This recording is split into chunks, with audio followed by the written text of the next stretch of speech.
The number you have dialed is not in service. Please check the number and try again. నేను సరి చూసుకునే ఉన్నానమ్మా, నువ్వే సరిగ్గా చెప్తలేవు. దబ్బన్ మార్ నాకు చుక్కాయకి తెచ్చుకోయి. ఏమనుకుంటున్నావు అమ్మా నువ్వు? ఏమనుకుంటారో ఏమో మళ్ళీ చేస్తా.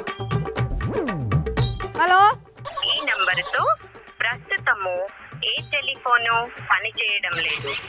ఎన్నిసార్లు చెప్పాలమ్మా నీకు? నేను సరి చూసుకునే ఉన్నా అని చెప్తున్నా కదా, కట్ చేసి పడేస్తా. ఓ మంగ్లీ, ఎవరికి ఫోన్ చేస్తున్నావు? సావిత్రి, ఇగో మొన్న తెలంగాణ టీడీపీ అధ్యక్షుడిని మీరే ఎన్నుకోండి అని IVRS నుంచి ఫోన్ వచ్చింది కదా. నాకు కూడా వచ్చింది. మళ్ళా నంబర్ కి ఫోన్ చేస్తే నంబర్ సరి చూసుకోరని అంటున్నది ఇది. మళ్ళీ టీడీపీ వాళ్ళు ఫోన్ చేస్తే మనం ఏమన్నా సరి చూసుకోండి మీ నంబర్ అని అన్నామా? ఏం అడిగితే దానికి సరిగ్గా సమాధానం చెప్పినామా లేదా? వాజివే గాని ఇప్పుడేమైందబ్బా? ఏమయ్యిందా? చాలా మంది ఏమో గి రేవంతం సారుకు ఎర్రబెల్లి సారుకు వేసిర్రు ఓట్లు, గా రమణ సారుకి ఎవరేసిర్రు ఓట్లు? గాయనని ఎట్లమ్మా పార్టీ అధ్యక్షుడిని చేస్తారు? అంటే IVRS లా ఒక్కరి పేరే బాగా మంది చెప్పిండ్రట.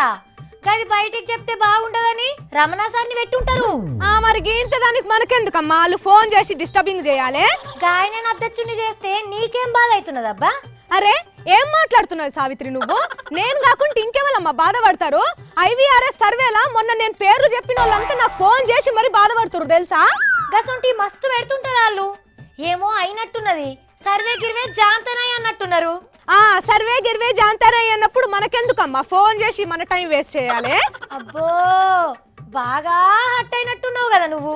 లేకపోతే ఏంది సౌల్స్, ఇదేదో పెద్ద హైటెక్ ఐడియా అంట, దేశంలోని తొలసూరంట, లొట్టపిస్తోదంతా చెప్పిర్రు. మరి ఫోన్ చేసి ఎన్నుకున్నాడు హైటెక్ ఐడియానే కదా? హైటెక్ ఐడియానా అంకాయ్ బద్దనా? మనకు ఫోన్ చేసి మనం సెలెక్ట్ చేసిన వాళ్ళని ఎన్నుకుంటారనుకుంటే వాళ్ళకి ఇష్టమైన వాళ్ళని ఎన్నుకుంటే ఇంట్లో ఏముంది హైటెక్ ఐడియా? ఇగో ఎర్రబెల్లి సార్ని పెడితే రేవంతం సారు బాల్యమవుతాడు. పోనీ రేవంతం సార్ని అధ్యక్షుని చేస్తే ఎర్రబెల్లి సారు అలిగి కూర్చుంటాడు. ఇట్లా కాకుండా రమణ సార్ అయితే ఉభయ కుశలోపరని అట్లా చేసినట్టున్నాడు చంద్రాల్ సార్. మరి ఇదంతగా చంద్రాల్ సార్కి ముందుగానే తెలియదా? తోకమట్ట సర్వేలు చేసి పబ్లిక్ వేజాలు ఎందుకమ్మా ఫ్రై చేసుడు? పోనీ పిల్ల, గయన్ని కామన్ పాలిటిక్స్ లల్లా. అయినా నువ్వెందుకు గంతగానం ఫీల్ అవుతున్నావు? ఎందుకా? మన పెద్ద సార్కు చెప్పి నన్ను తీన్మారాంకర్ చేస్తేందుకు IVRS లో సర్వే పెట్టి నిన్ను లేపేద్దామని అనుకున్నా. నేను రిగ్గింగ్ చేసిన సావిత్రిని పక్కకు పెట్టించేద్దామని అనుకున్నా. అబ్బబ్బబ్బబ్బా, ఎంత కన్నింగ్ ప్లాన్ వేసినావు నువ్వు. మంచిగా అయింది. ఒకళ్ళని ముంచాలని చూస్తే వాళ్ళే మునుగుతారు.